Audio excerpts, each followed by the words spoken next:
Can you hear me? Yes. ID. KPC 897504C. Can you move your head? Your eyes now. La sortie sur PS4 du jeu vidéo d'anticipation Detroit Become Human nous invite à observer les échanges de plus en plus prégnants entre l'art vidéoludique et le cinéma. My name is Marcus. I am one of them. This is our story. Ces deux domaines voisins partagent en effet énormément d'outils, à commencer par la performance capture. Et c'est l'auteur du jeu lui-même, David Cage, qui rappelle en quoi consiste cette méthode de tournage, déjà exploitée à moult reprises au cinéma. La performance capture est une technologie qu'on a appliquée dans le studio dans lequel on se trouve, qui est un studio de motion capture, qui consiste à capturer l'intégralité de la performance d'un acteur, son corps, son visage, sa voix, simultanément. Là, on a 80 caméras ici tout autour du plateau pour capturer le visage. Ce sont 90 tout petits marqueurs qui sont placés sur le visage et il faut avoir une précision qui est en dessous du millimètre. Les origines de Détroit ne sont pas à chercher du côté du jeu, mais vers un court-métrage que David Cage réalisa en 2012. Do you want to give me a name? Yeah. From now on, your name is Kara.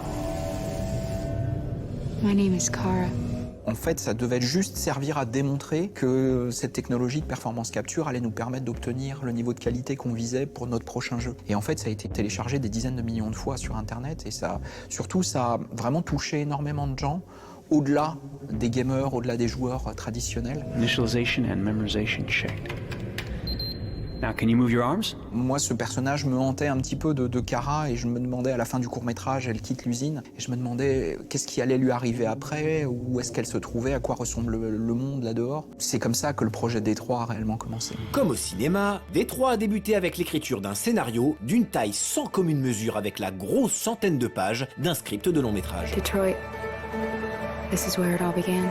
Alors un script comme celui de Détroit, c'est entre 4 et 5 000 pages. Pourquoi c'est un travail aussi significatif? Tout simplement parce qu'on ne raconte pas une histoire, mais on raconte en fait toutes les histoires possibles et on essaye d'avoir autant d'embranchements possibles parce que plus il y a d'embranchements, plus le joueur se sentira en contrôle de l'histoire et aura le sentiment que c'est lui qui écrit l'histoire à travers ses choix. Ça suppose à la fois de réfléchir comme un scénariste de film ou de télévision, mais en même temps il faut avoir un cerveau droit, j'ai envie de dire, qui va commencer à traquer les variables quand les conséquences ont elles-mêmes des conséquences qui ont des conséquences. On crée vraiment cette arborescence qui devient vite extrêmement complexe. Donc à l'échelle du jeu, on va suivre plus de 65 000 variables.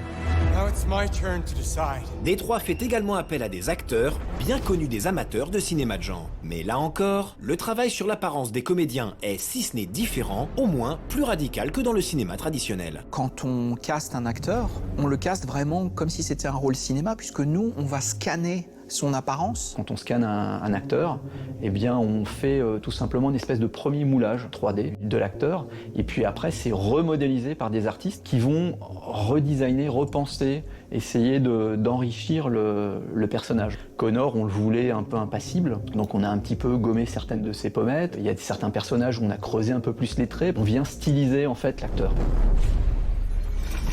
Come back here. You stay there. Don't you dare fucking move. La performance capture apporte son lot de défis, mais aussi de satisfaction aux comédiens. Le premier jour, ils sont totalement désorientés parce qu'ils n'ont pas de caméra, parce qu'ils n'ont pas de costume, parce qu'il n'y a pas de décor, parce que voilà, pour toutes ces raisons-là, et donc ils sont un peu comme ça à regarder autour d'eux en se demandant un peu ce qu'ils font là. Par contre, vraiment, le plus souvent, ce qu'on découvre, c'est que le deuxième jour, ils se rendent compte que en fait, tout ce qui a l'air d'être des contraintes, en fait, c'est une liberté qu'on leur offre parce que par rapport au cinéma où ils ont des marques, où il faut faire attention à la caméra, attention à l'éclairage, attention à ta coiffure, en fait, tout ça disparaît.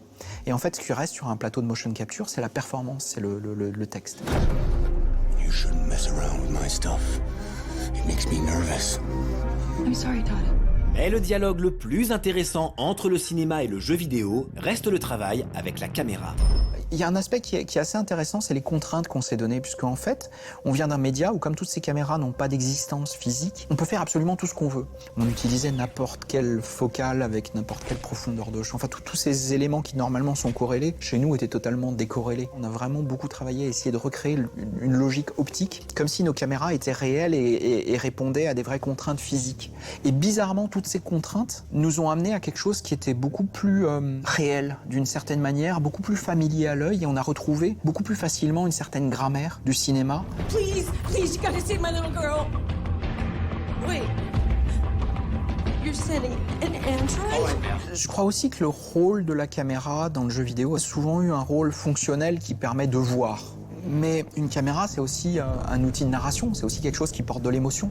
Et nous, on travaille jeu après jeu et on n'a certainement pas encore trouvé la meilleure solution à essayer de garder une caméra qui raconte l'histoire, surtout quand le joueur est en contrôle de son personnage. Alors que le cinéma tend à devenir de plus en plus numérique et que le jeu vidéo approche d'un photoréalisme total, il y a fort à parier que le dialogue entre ces médias n'en soit qu'à ses balbutiements. On ne sait pas pour vous, mais nous, on trouve cette perspective galvanisante. My name is Kara.